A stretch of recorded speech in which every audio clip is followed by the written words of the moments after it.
we're starting a brand new series. So from now until the end of the first week of May, we are going to be sharing just teacher appreciation love right here on DBC Inc. Facebook Live. And today we have a very special guest. So I'm super excited about our very first guest of this series. And yeah, welcome our multi-book author and co-author, Adam. Welcome. Adam, welcome. Thank you for joining me today. What's going on, my friend? It's awesome to be here, of course, hanging out with you. Yeah, I know. I've told a lot of people, and I'm not going to digress too long, but the Facebook Lives, at first, I was just trying to use a new tool and trying to navigate something different to connect to our people.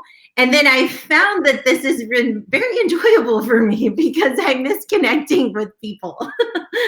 I totally feel you. I've been talking to a lot of staffs from around the country, and just being able to talk to teachers. It's like people, but also teachers, and just having that conversation has been so much fun and so needed, especially right now. All the time, but right now it's definitely come to a head. So it's great to be here. So let's chat. Excited. Yes, we're excited. So Adam, we're thinking through these series, we would just have you all discuss some teacher love. And I thought the best first question for that is just, who was your favorite teacher and why? Or do you have a special teacher or coach memory that you would love to share with us?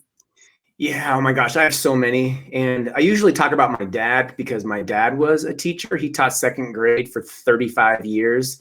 And he was never my teacher, but so many amazing memories from my dad. But I was telling my own kids a story about a coach that I used to have.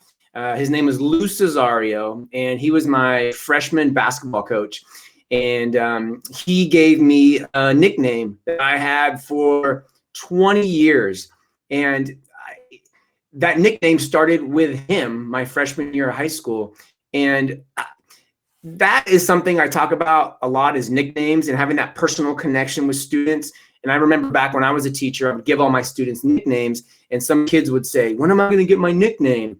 And I'd say, "Well, you gotta do something sometimes to get that nickname." But the point of it is, he took the time to make me feel special and all the other players on the team feel special with a nickname. And that kind of goes along with numbering students. I've had my own kids say, "Oh, they're known as number 21." And with welcome, my kids are always on the end of the line.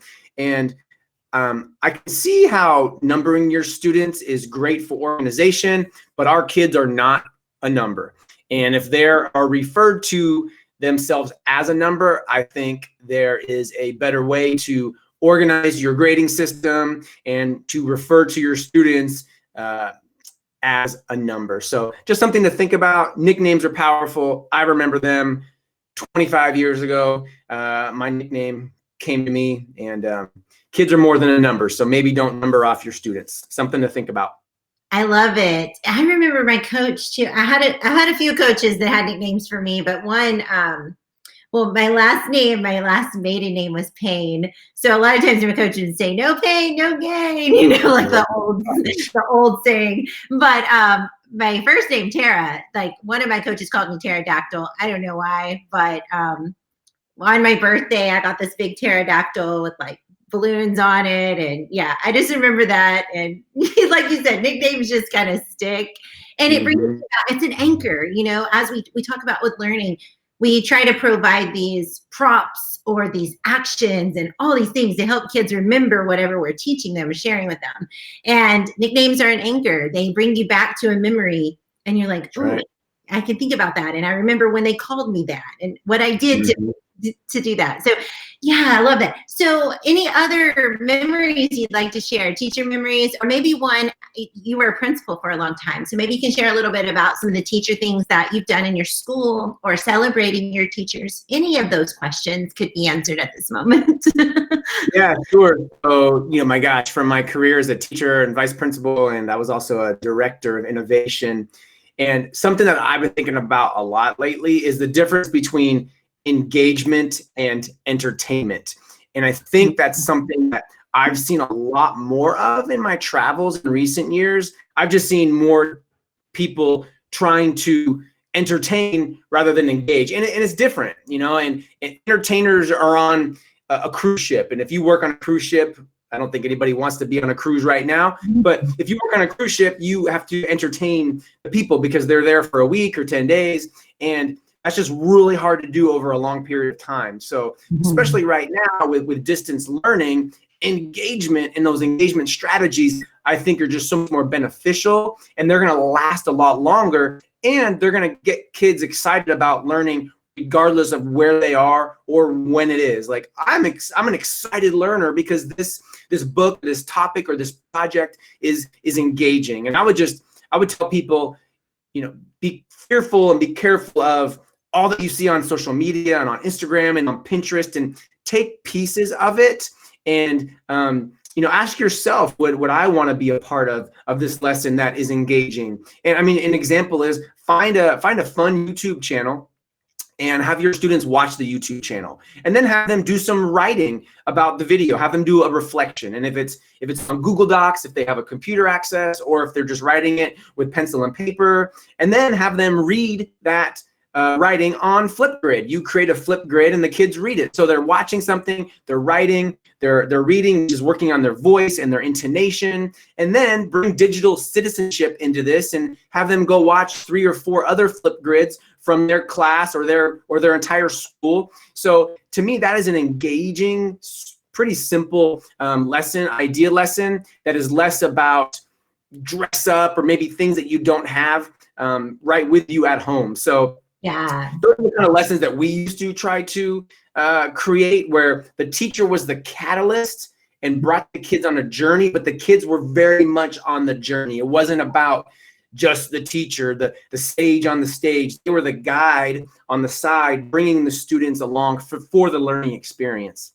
Yeah, that's awesome. And this is a great reminder for right now too, because I think a lot of us are, trying to create something new, and it's not necessarily that it has to be new. It's just the delivery of it and the receiving of it it has to be a little bit different. But honestly, that's just good practice, right? It's just really good practice and bringing the kids on the journey. I love it. I like being on the journey myself. So that's perfect. I also would love for you, we just have a few more minutes. What is like one of your favorite ways that you celebrate teachers? It could be like in any of your roles, Adam, as a parent, as a principal, as an administrator. What's your favorite way, or one of the things that you remember celebrating teachers and them being just super excited about it? So celebrating my own children's teachers, super simple way. I remember last year my son came home and he just could not stop talking about science. Mm-hmm. And there's a science lab teacher at my kid's elementary school. And I know who the science teacher is. I mean, not know her, but I know who she is. And he just couldn't stop talking about science. So what is such a simple way to celebrate that teacher? I emailed that teacher and said, hey, Mrs. B, gosh, Tilden came home today and he enjoys science all the time, but he could not stop talking about science. So whatever you did in class yesterday, oh my gosh, thank you for planning that lesson. It was amazing. And then what do? I CC'd the principal, because the principal needs to know. And I don't think that we tell people how much we appreciate them, especially teachers, in the moment, but also the people that supervise them and lead them. And the response that came back was, oh my gosh, wow, thank you. Because those types of prep teachers don't have the same relationship as the classroom teacher, because they see those students once a week or once every 2 weeks. And she said, and thank you for letting me know. That's feedback for her on her lessons. Like whatever she did, like maybe do more of that or reflect on that. And that's one way that I love to celebrate teachers. And then teachers that are all over the country, in my work, in my past work up until about a month and a half ago was traveling and speaking. And one of the best ways that I like to do is find a teacher that I'm working with in Oklahoma or Texas or wherever it is. And if they have a Donors Choose project, I love to donate some money to their Donors Choose project and then blast it out on my social media to try to help them get their project funded. I think that Donors Choose is such an awesome resource for teachers to get things for their classroom. So to be able to give $5, $10, $15, $25, $50, and then to be able to put it out there to people, I think is just really, really, really fun, and also really, really important. It's so true. It's so true. And like both of those are not hard, not time intensive, it's just a matter of being intentional and making it happen. And how often, I mean, even not just teachers, just anyone, to give them praise for their work. I think so often I see like super great stuff online. I feel like I do an okay job of this, but I definitely have room to grow and to do better. But to let people know, hey, I appreciate you. Thank you for thank you for this, or thank you for that. I appreciate what you have just done. But then tagging their supervisor. What a brilliant idea, because that person's probably not going to send that email to their supervisor. Hey, look what I got, Well, I think that's a great point. And some people may say, well, how do I reach out to somebody? I'm in California. How do I reach out to that teacher in Kansas? Well, you know what you do? It's called the internet. You go to their Twitter profile and you see that Tara Martin teaches at Fairview Elementary, and you go to her website. And on the website is Tara Martin at fairviewelementary.org or .edu. So you have her email address, and then you go find her principal's email, because maybe she's been sharing stuff on her YouTube channel or her Facebook Live, and you want to say thanks in a different way. So email them and CC their principal and say, hey, I don't know you, we're connected on social media, we're both educators, and something like that goes a long way. And it's kind of like out of the box thinking, like, oh, I never thought about that, because you can't call the school right now because nobody's at their school, but you can send them an email, or you can send them a DM on social media. I mean, sending DMs is really, really important and powerful. I've sent so many over the years, and people really appreciate it. So I think it goes a long way.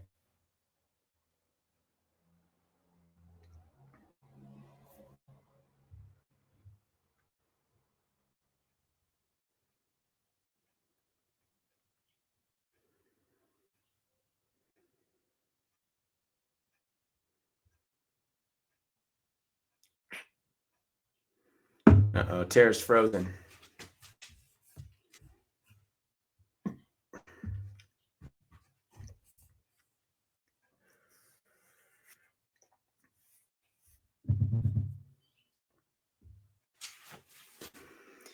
Tara's frozen. I'm here. And something else. Here she's back. Sorry about that. You were doing fantastic. It's all good. All right, so did you finish up? Sorry. I did. This is fantastic. It's such a great idea, though. I mean, you can't call the school right now, and I get that. Like, you can't call their school right now, but we can do other things to let people know that they are appreciated. And then that's what this is all about. Teacher Appreciation Week is coming up soon. And we thought, rather than just 1 week, I mean, we should celebrate teachers every day, all day. Right? They are killing it out there. And so we're going to do a 3-week celebration on Facebook Lives. And I love what Adam just shared. These are things we can do right from our computers in our homes, staying socially distant, letting people know that we love and care about them, and we appreciate the work that they do. So, well, I think that's a good segue, Duke, just to interject. I have a new book coming out called Teachers Deserve It. And some people have asked me, they're like, Adam, I thought kids deserved it. And yeah, kids do deserve it. But the more that I've thought about it over the years and seen it, like, teachers do too. And Teachers Deserve It will be out this summer, this July sometime. Wrote it with the amazing Ray Hewart, who is also a DBC author, middle school math teacher, amazing human being, amazing teacher, speaker, presenter, living in Illinois. And the book is really Kids Deserve It-ish, with Teachers Deserve It in mind. And teachers need to take care of themselves, and teachers need to say no, and teachers need to leave it in their classroom and focus on their family and their life and the people in their life. And it's also a book for leaders, because hey, as a former principal, like, I feel like I can talk to principals in a certain way and say, think about leading your teams in a different way and giving them the support and the recognition and the time that they need. So this is not a book that talks about all the bad things with education. There are so many amazing things. It's taking a step back and looking at it from a little different angle and saying, yeah, teachers do deserve this, and how can we get them there, and how can we work together to make sure that teachers get what they need. And I think now more than ever, there is a amazing positive spotlight on teachers. I know my own self. I have 2 children, 1st and 3rd grade, and I love that they're at home with me right now, but I want them to be at school. And people around the world are saying, oh my gosh, teachers, thank you for all that you do. I don't know how you do it with 25, 30 kids. So I think now more than ever is a great time for teachers to project their voice, because the world is watching education in a way that maybe they never have watched before. So if it's starting a podcast or starting a Facebook show or a YouTube channel or a blog or going live on Instagram, you have a story and your story is important. And projecting it right now, I think, is just a way to get that voice out there even more than ever, because as we know, teachers deserve it. Yes. Well, you answered my last question. That's it. So the whole reason we had Adam on the first one, we were going to really just talk about this new book that's coming out, Teachers Deserve It. And he just did a fantastic job of sharing with you. We will keep you posted on, if you follow our website, you follow Adam, I'm going to let him share all of his contact information in just a moment. We'll put that in the links as well. But to know the updates on when that's coming out, it is a fantastic book. I've gotten to preview some of the pieces of it, and I'm super excited about this one. I'm excited about all Adam's books. By the way, if you haven't read Kids Deserve It, you can go check it out right now for $2.99 on Kindle. I mean, you can't beat that ever. It's a steal. So Adam, tell the world where they can connect with you and they can get some of those updates of when the book is coming out. Yeah, Mr. Adam Welcome, Mr. MR Adam Welcome, Twitter, Instagram, Voxer, Facebook, YouTube, MrAdamWelcome.com. If you just Google my name, I'm like most people, I'm all over the internet, and I really pride myself on everybody that reaches out to me. I respond to every single person. So if you have a question or need an idea or a resource, just reach out and I will do my best to help you out if I can. And you are so good at that, by the way. And also, Adam, you were just a perfect start to this, because I think maybe the world doesn't know this, so I'm just about to share it with them. In our author family, Adam is someone who's supportive of all of us. We truly consider him a brother in the DBC Inc. world, and he supports all the books. But not only that, it's like, do you need help with this? I got you. He's always lifting us up and encouraging us. So perfect opportunity to share your awesomeness and how much we appreciate you, Adam. So thank you for what you do, and thanks for joining our show today. Thank you, my friend. Appreciate it very much. Have a good one. Thanks to everyone who joined today too. You guys are amazing. I'll be sure and put Adam's links in the comments. And yeah, have a great rest of your week. Thanks, y'all.